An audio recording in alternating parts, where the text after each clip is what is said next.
Hello नमस्कार। Class 12th chemistry के 4th chapter chemical kinetics के पार्ट 9 के इस वीडियो में फिर से स्वागत है। आज के इस वीडियो में हम प्रथम कोटि की अभिक्रिया का विस्तृत अध्ययन करेंगे। इस वीडियो में प्रथम कोटि अभिक्रिया की परिभाषा, इसके प्रमुख उदाहरण, प्रथम कोटि अभिक्रिया के लिए समाकलित वेग समीकरण की उत्पत्ति, प्रथम कोटि अभिक्रिया की प्रमुख विशेषता एवं प्रथम कोटि अभिक्रिया का आलेखीय निरूपण अर्थात प्रथम कोटि अभिक्रिया के लिए सांद्रता समय वक्र एवं प्रथम कोटि अभिक्रिया के लिए अर्ध आयुकाल की गणना आदि महत्वपूर्ण बिंदुओं का समावेश किया गया है। आशा है इस वीडियो को देखने के बाद प्रथम कोटि अभिक्रिया से संबंधित आपके सभी डाउट्स एवं प्रॉब्लम्स का हल होगा। सबसे पहले प्रथम कोटि अभिक्रिया की परिभाषा जानते हैं, उसके बाद में इसके बारे में विस्तृत रूप से अध्ययन करते हैं। प्रथम कोटि अभिक्रिया को फर्स्ट ऑर्डर रिएक्शन के नाम से भी जाना जाता है। जैसा कि नाम से स्पष्ट है कि ऐसी अभिक्रियाएं जिनकी कोटि अर्थात n का मान 1 हो, प्रथम हो, उन्हें प्रथम कोटि की अभिक्रिया कहते हैं। माना यह एक प्रथम कोटि की अभिक्रिया जिसमें अभिकारक A से उत्पाद B बनता है। इस अभिक्रिया के लिए वेग व्यंजक लिखें तो वह होगा R = -dA/dt। -dA/dt ये दर्शाता है कि समय के साथ में अभिकारक A की सांद्रता में कमी होती है। रेट लॉ के अनुसार अभिक्रिया का वेग होता है R = K A की सांद्रता की घातांक के बराबर। हम जानते हैं कि वेग व्यंजक में उपस्थित सांद्रता पदों के घातांक को अभिक्रिया की कोटि कहते हैं। यदि इस वेग व्यंजक में अभिकारक A की सांद्रता की घातांक का मान यहाँ पर 1 हो तो यह अभिक्रिया है वो प्रथम कोटि की होगी। अतः प्रथम कोटि अभिक्रिया की परिभाषा हुई वह रासायनिक अभिक्रिया जिसमें अभिक्रिया का वेग अभिकारकों की सांद्रता के प्रथम घात अर्थात एक घात के अनुक्रमानुपाती हो, उसे प्रथम कोटि की अभिक्रिया कहते हैं। प्रथम कोटि अभिक्रिया के प्रमुख उदाहरण। प्रथम कोटि अभिक्रिया के उदाहरणों की कड़ी में प्रथम उदाहरण है एथीन का हाइड्रोजनन। एथीन के हाइड्रोजनन से एथेन C2H6 अणु का निर्माण होता है। इस अभिक्रिया का वेग व्यंजक R = KC2H4 के सांद्रता की घातांक 1 होता है। अतः इस अभिक्रिया की कोटि है वो 1 है। प्रथम कोटि अभिक्रिया का अगला उदाहरण है रेडियो एक्टिव विघटन अभिक्रिया। समस्त कृत्रिम एवं प्राकृतिक रेडियो एक्टिव विघटन अभिक्रियाओं की कोटि का मान 1 होता है अर्थात रेडियो एक्टिव विघटन अभिक्रियाएं फर्स्ट ऑर्डर रिएक्शन है, क्योंकि इन अभिक्रियाओं का वेग अभिक्रिया में उपस्थित अभिकारकों की सांद्रता के प्रथम घात के अनुक्रमानुपाती होता है।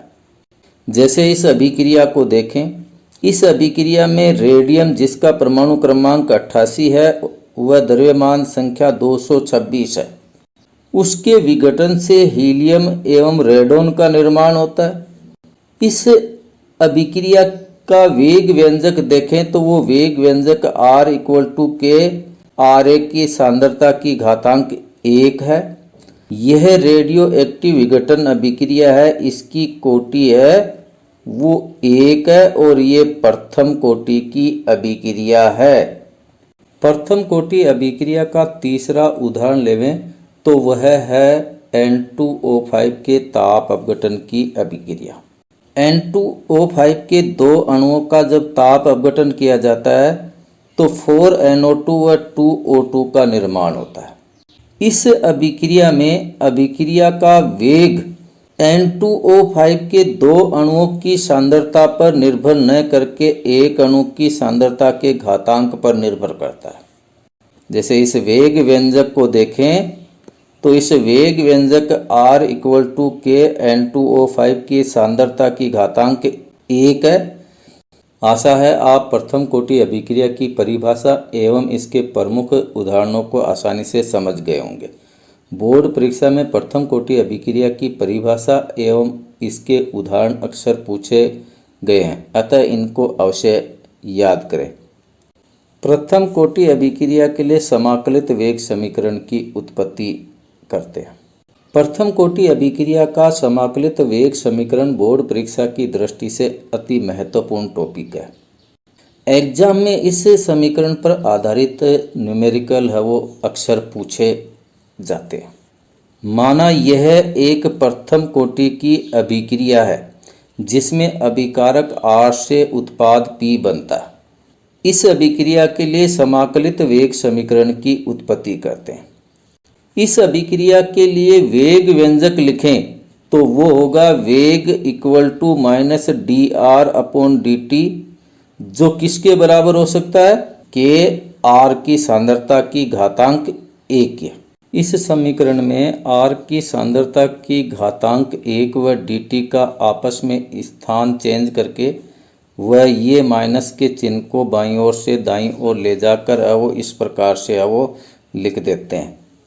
ये d का d और r का r अपॉन है वो t dt के स्थान पे आ जाएगा r की सांद्रता की घातांक 1 इक्वल टू माइनस का चिन्ह के dt। ये आ गया समीकरण संख्या 1। इस समीकरण संख्या 1 के दोनों ओर समाकलन करके इसे इस प्रकार से लिख देते हैं। ln r equal to minus K T plus I, इसे समीकरण संख्या 2 नाम दे देते हैं। समीकरण संख्या 2 में जो ln है उसे प्राकृतिक लघु गुणक कहा जाता है। तो इसी प्रकार से I है, इसको समाकलन स्थिरांक के नाम से जाना जाता है। यदि समय t बराबर 0 पर R की सांद्रता की घातांक है वो R0 हो तो इसका मान समीकरण 1 जो अपने पास में ये था ln r equal to minus K T plus I, इसमें मान रख देते हैं। तो लिखते हैं ln r0 equal to minus K multiply t की वैल्यू 0 प्लस आई। अब k को 0 से गुणा करेंगे तो 0 आ जाएगा। अपने पास में ये समीकरण इस प्रकार से आ जाएगा ln r0 इक्वल टू आई, जिसे समीकरण संख्या 3 दे देते हैं। तो समीकरण 3 से अपने को समाकलन स्थिरांक I है उसका मान प्राप्त हुआ है। समीकरण 3 से समाकलन स्थिरांक का जो मान ln r0 अपने को प्राप्त हुआ है उसको समीकरण 2 में रख देते हैं। अपने पास में समीकरण 2 आया था ln r equal to minus K T plus I. समाकलन स्थिरांक का मान आया था ln r0। तो ये जो ln r0 जो समाकलन स्थिरांक का मान है वो समीकरण 2 में लिख देते हैं। तो इसको इस प्रकार से लिखते हैं ln r का ln r equal to minus K T का minus K T plus I, तो आई के स्थान पे लिख देंगे ln r0। अब इस समीकरण का पक्षांतरण करके इसको इस प्रकार से लिख देते हैं K T equal to ln r0 minus है वो ln r। लोग नियमावली के आधार पर ln r0 minus ln r को ln r0 अपॉन वो r के रूप में लिखा जा सकता है। तो इसका उपयोग करते हुए इस समीकरण को लिख देते हैं। तो लिखते हैं K T equal to ln r0 upon r। Log नियमावली के अनुसार समीकरण को लिखने पर अपने पास में ये समीकरण आया था K T equal to ln r0 upon r।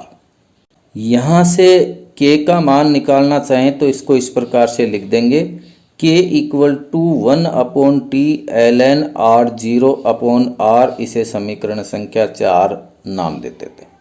यहाँ जो समीकरण संख्या 4 है इसमें जो ln जो प्राकृतिक लघु गुणक है इसे है वो लघु गुणक में बदलते हैं। तो लघु गुणक में बदलेंगे तो इसके स्थान पे 2.303 लॉग लिख देंगे।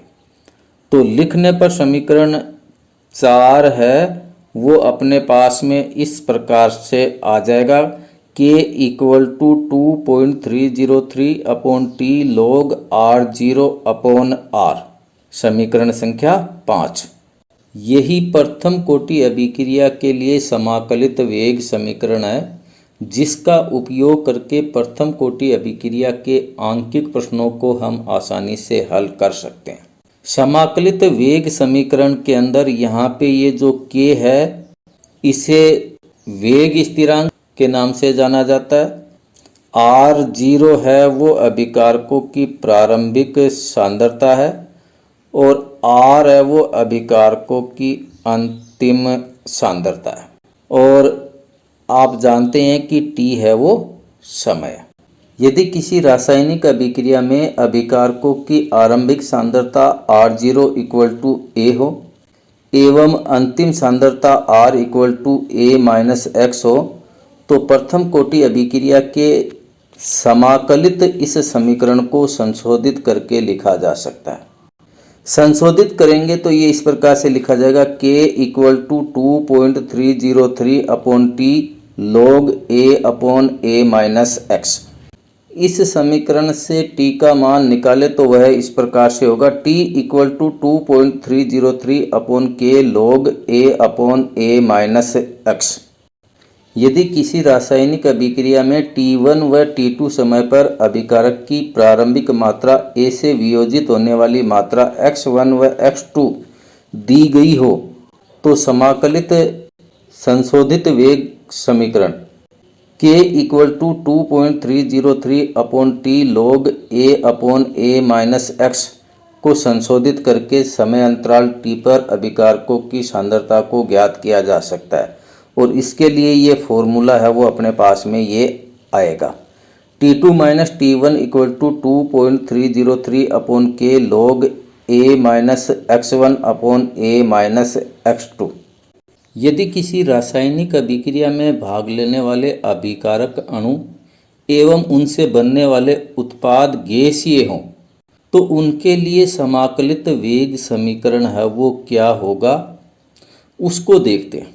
गैसों की सांद्रता को आंशिक दाब के रूप में व्यक्त किया जाता है, अतः इनके लिए जो समाकलित वेग समीकरण होगा उसमें इनकी प्रारंभिक एवं अंतिम दाब को लिखा जाएगा। माना यह एक गैसीय प्रथम कोटि की अभिक्रिया है। अभिक्रिया में अभिकारक गैस A के अणुओं द्वारा उत्पन्न प्रारंभिक दाब PI ATM है, व T समय पर A के अणुओं के द्वारा उत्पन्न जो दाब है वो PI माइनस x है। उत्पाद B व C के बनने पर उनके दाब में x ATM की वृद्धि होगी, तो अभिक्रिया का कुल दाब होगा। अभिक्रिया का कुल दाब अभिक्रिया में उपस्थित सभी घटकों द्वारा उत्पन्न आंशिक दाब का योग होता है। अतः इस अभिक्रिया में कुल दाब PT A, B व C गैस के द्वारा उत्पन्न आंशिक दाब का योग होगा।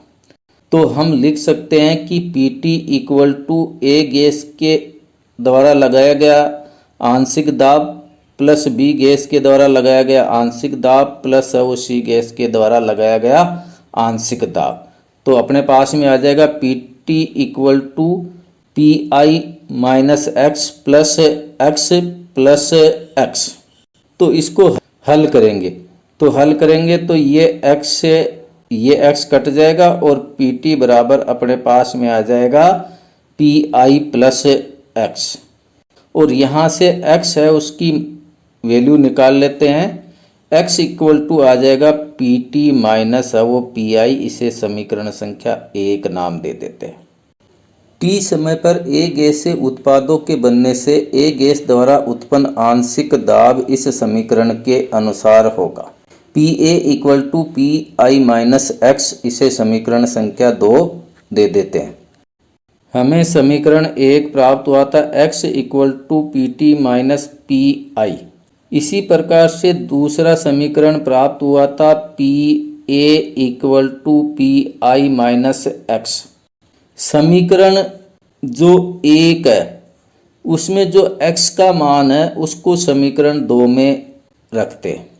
समीकरण 2 है PA equal to PI minus x, तो PA के स्थान पे PA, PI के स्थान पे PI, माइनस का माइनस चिन्ह और x की जगह पे लिखते हैं Pt माइनस Pi। समीकरण को खोलकर है वो हल कर लेते हैं और हल करने पर अपने पास में आ जाएगा Pa equal to 2Pi minus Pt, समीकरण संख्या 3। एक गैस के अणुओं द्वारा उत्पन्न अंतिम दाब अपने पास में आया है Pa equal to 2Pi minus Pt। प्रथम कोटि अभिक्रिया के लिए जो समाकलित वेग समीकरण K equal to 2.303 upon T log R0 upon R, उसमें जो प्रारंभिक जो सांद्रता अभिकारकों की R0 है, वहाँ पे A गैस के द्वारा उत्पन्न प्रारंभिक दाब Pi को और जो R है वो अंतिम सांद्रता है, उसके स्थान पर गैसों के द्वारा उत्पन्न अंतिम दाब Pa को रखने पर Pi और Pa का मान है वो इस समीकरण में रखेंगे तो अपने पास में गैसों के लिए समाकलित वेग समीकरण है वो आ जाएगा K equal to 2.303 upon T log Pi upon Pa। गैसों के द्वारा उत्पन्न जो अंतिम दाब Pa है, इसका मान होता है 2Pi माइनस Pt। तो ये जो Pa का मान है वो यहाँ पे है वो लिख देते हैं। तो लिखने पर अपने पास में समीकरण आ जाएगा K equal to 2.303 upon T log Pi upon 2Pi minus Pt। ये समीकरण संख्या आ गया 4।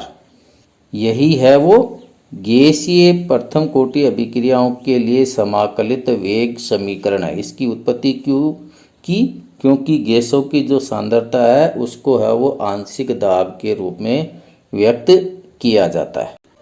प्रथम कोटि अभिक्रिया के लिए जिस समाकलित समीकरण की हमने उत्पत्ति की है वो मुख्य समीकरण ये है K equal to 2.303 upon T log R0 upon R। समीकरण संख्या 2 को हमने संशोधित करके लिखा था।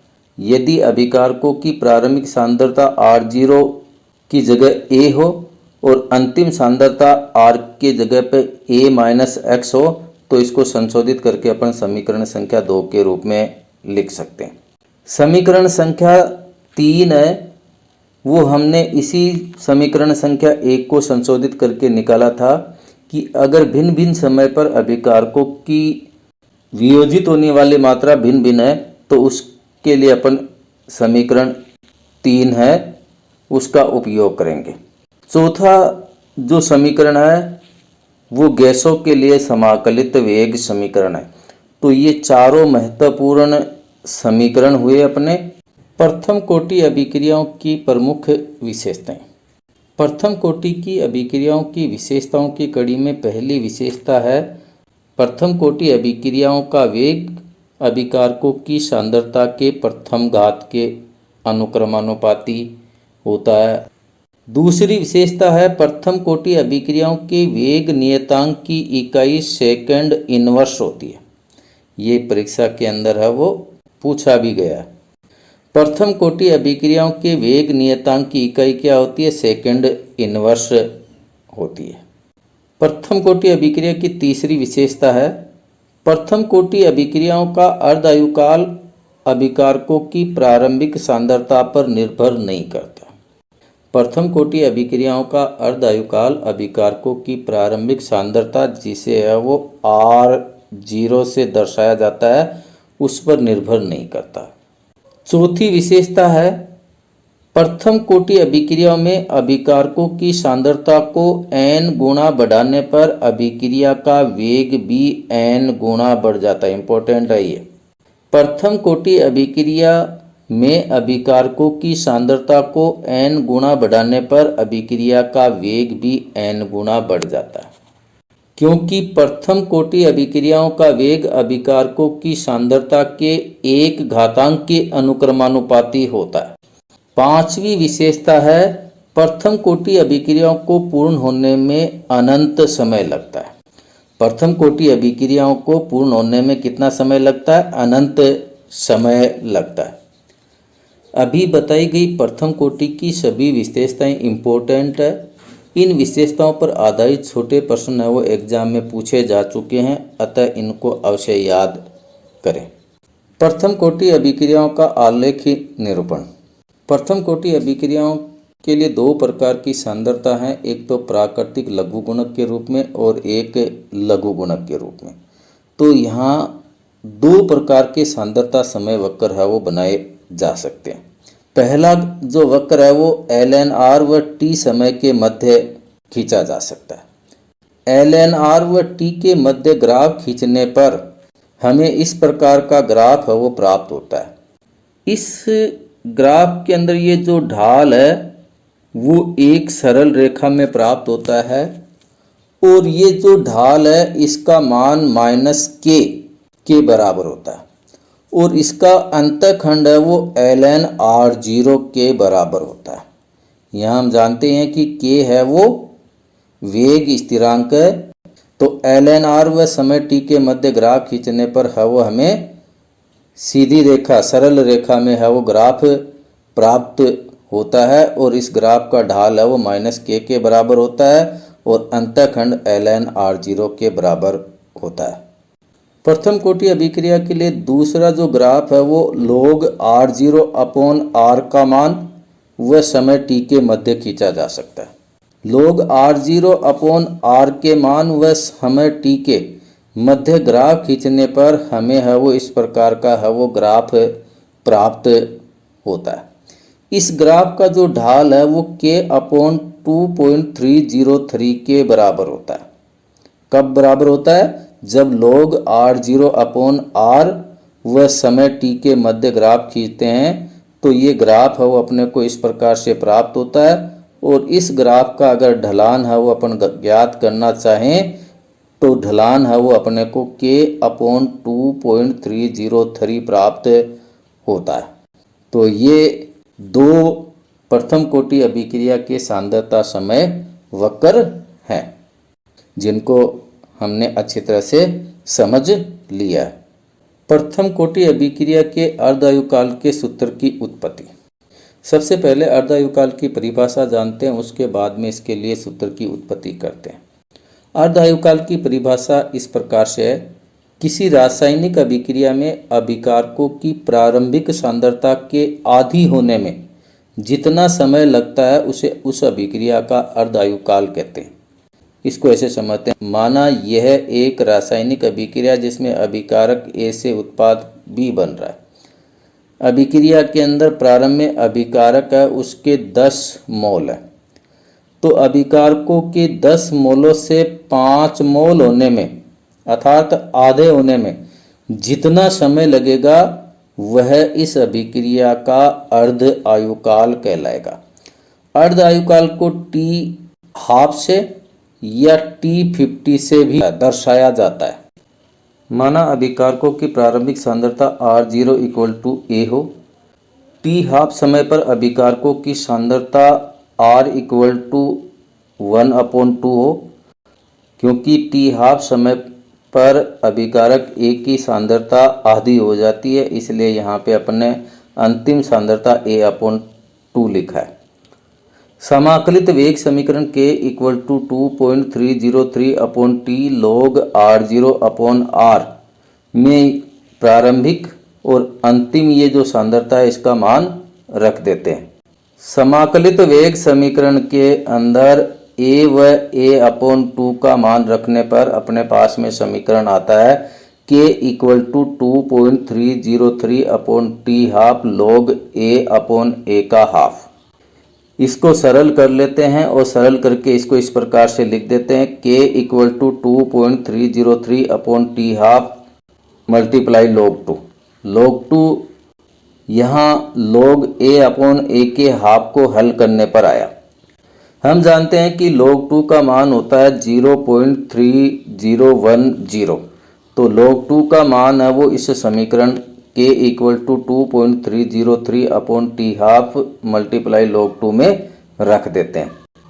तो रखने पर समीकरण इस प्रकार से आएगा K = 2.303 × 0.3010/T½ यहाँ पे जो ऊपर जो वैल्यू दी गई है 2.303 मल्टीप्लाई 0.3010 को गुणा कर लेते हैं और गुणा करके इस प्रकार से लिख देते हैं k equal to 0.693 upon T half. इस समीकरण का उपयोग करके है वो प्रथम कोटि अभिक्रिया के लिए अर्ध आयुकाल की गणना कर सकते हैं, वेग स्थिरांक की गणना भी कर सकते हैं। अगर अर्ध आयुकाल की गणना है वो सीधी करनी हो तो अपन इस फॉर्मूले को इस प्रकार से भी लिख सकते हैं T half equal to 0.693 upon K. इस समीकरण से यह भी स्पष्ट होता है कि प्रथम कोटि अभिक्रिया का अर्ध आयुकाल अभिकारकों की प्रारंभिक सांद्रता R0 पर निर्भर नहीं करता है। तो आज के वीडियो में बस इतना ही। उम्मीद है कि ये वीडियो आपको पसंद आई होगी। यदि हाँ तो चैनल रामनिवास जाखड़ को अवश्य सब्सक्राइब करें, लाइक करें एवं अधिक से अधिक दोस्तों तक का वो शेयर करें। परीक्षा की दृष्टि से अति महत्वपूर्ण इस टॉपिक पर इम्पोर्टेंट क्वेश्चन का यह एक अभ्यास कार्य है। इसका है वो स्क्रीनशॉट अवश्य लेवें और अभ्यास करें या इन्हें याद करने का प्रयास करें।